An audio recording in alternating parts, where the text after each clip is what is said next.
उड़ैल पिशाच। खाने के बाद सोने चले गया। अचानक से उसको लगा कि मेरा अजीबो गरीब तरह से रोने का आवाज़ आ रहा। ये घबराते हुए जाता है, कोई बैठा हुआ है, दिखता है तो उसको एक धुल्ला सा परछाई दिखता है कि काफ़ी डर जाता है। हाँ, तो ये कहानी थी एक शहबाज नाम के लड़के के जो अहमदाबाद में शिफ्ट था।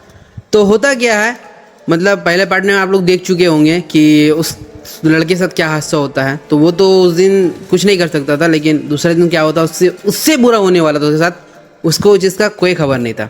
तो होता क्या है, दूसरे दिन उसका मतलब जिस मकान में रहता है उस मकान वाली के पास जाके बोलता है कि मुझे ऐसा लगा कि मेरे रूम में शायद कोई रहता है, अगर आप कुछ जानते हो तो बता दो।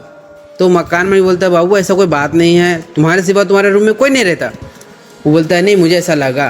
खैर वो जैसे तैसे करके वो दिन गुजार लेता है। आता है रात का वक्त, वो अपना आके खाना वाना ऑर्डर करता है, खा के सोने चले जाता है। उसको सोते सोते करीब रात के बज जाते हैं 11। अब ये मतलब एक्सपेक्ट नहीं किया था कि मेरे साथ ऐसा कुछ हो सकता है। जैसे वो सोया है 10 मिनट बाद उसको ऐसा लगा कि कोई उसका बेड के पास फिर से आके बैठा है और अगली बार उसको मतलब ऐसे ऐसे करके छू रहा।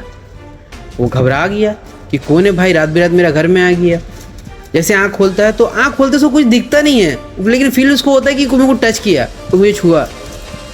तो वो करता क्या है, फिर मटिया के सो जाता है। सोने के बाद 10-5 मिनट गुजरता है, फिर उसको ऐसा लगता है कि कोई उसका पैर पकड़ के नीचे उससे बेड से खींच रहा, पलंग से उसको खींच के उतार रहा। हाँ, बड़ा करके उठ गया। उठता तो क्या दिखता है, एक औरत है जो एकदम जली हुई है, बाल कैसा कैसा मतलब बोला जाए ना एकदम अजीब गरीब तरह की दिख रही है, आधी जली हुई है। तो वो क्या करता है, उसको मतलब एक पैर पकड़ी हुई थी, वो डर से उसको पैर से दूसरा पैर से मारता है। और औरत थी वो कोना में गिर जाती है। और गिरती तो भगा भगा उठ के डायरेक्ट आओ देखता ना और गेट की तरफ भागता है। गेट से निकल के बाहर, और बाहर जाके जो जोर से चिल्लाते हैं कि ऐसा है वैसा है, बचाओ मेरे को बचाओ। मतलब इतना डर जाता है कि उससे बोला नहीं जाता। वो हालांकि जितना हो सके उतना जोर से चिल्लाता है ताकि अगल बगल का आदमी लोग आ जाए। तो उसकी जो बिल्डिंग में रहने वाले लोग थे वो सब आ जाते, बोलते क्या हुआ क्या हुआ क्या हुआ। तो बोलता है कि अरे भाई साहब क्या बताए, जब से वो रूम लिए हैं हम परेशानी हैं। अब मकान मालिक को बोलते तो यकीन नहीं करता है। तो बोलता जो मतलब जो जगह पे रहता उसका बगल वाला रूममेट बोलता है कि आखिर क्या हुआ था। तो बोलता है पता नहीं 2-3 दिन से लगता है मेरे रूम में कोई एक औरत आती है। तो बोलता है तुमको मकान मालिक ने कुछ बताया नहीं था का? बोलता मेरे को तो बताया नहीं, हम पूछा भी जा करके कि कोई औरत आ रहती है मेरा रूम में, आ जाती है कहाँ से पता नहीं। तो बोलता मेरे को नहीं मालूम।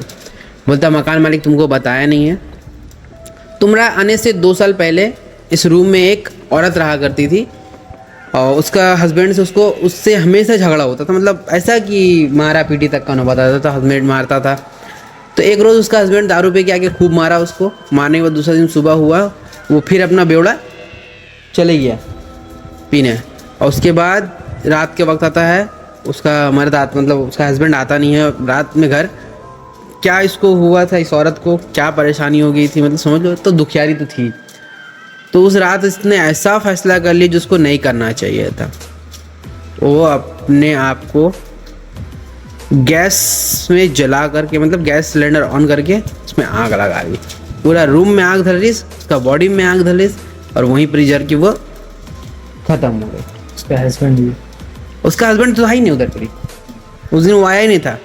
ये बेचारी इतना डिप्रेशन में चली गई थी कि उसके पास और कोई रास्ता था नहीं। तो ये वहाँ पर ही अपने आप को खुद को खुश कर ली। तब से कहा जाता है कि उस औरत का आत्मा का बोला जाए यार उस चुड़ैल प्रेत योनि में चली गई है, प्रेत योनि में जिसको चुड़ैल बन गई है। सबको दिखती है, सबको। उस रूम में आज से नहीं, वो 2 साल पहले से रह रही है। अब ही सुन के इसका जो छतरा हिलता है। पहले तो रात भर बेचारा अपना घर के बाहर बिताता है, रूम में जाता ही नहीं है। जैसे सुबह के 5 बजते हैं ये दौड़ गया था मकान मालिक के पास। मकान मालिक को बोलता है कि आप मेरा रेंट मेरे को वापस करिए, आप मेरा एडवांस मेरे को वापस कीजिए, हम यहाँ आपका रूम में रहेंगे। आज ऐसा हुआ है, कल का पता नहीं क्या हो जाए। तो पैसा लेके रूम से रूम छोड़ देता है। दूसरा जगह जाके रूम लेता है। तो हालांकि थोड़ा सा महंगा पड़ जाता, बहुत अच्छा खासा पैसा लग जाता, जितना उसका सैलरी नहीं था। आधा सैलरी तो मुझे चल जाता उसका। लेकिन मजबूरी है, जान है तो जहान है। शिफ्ट हो गया, अभी तो फिलहाल उसका लाइफ ठीक है, कोई टेंशन नहीं है। तो इसलिए कहा था अगर आप कहीं भी रूम ले रहे हो, कहीं भी किराए में रहने जा रहे हो, उसके बारे में अच्छा से पता कर ले। पता नहीं कब कहाँ क्या हो जाए, कोई बता नहीं सकता। तो अगर ये वीडियो को यहाँ तक देखे तो वीडियो को लाइक कर देना, चैनल को सब्सक्राइब कर देना और बेल आइकन को ऑल पे क्लिक कर देना। तो चलो मिलते हैं किसी नेक्स्ट वीडियो में। टाटा।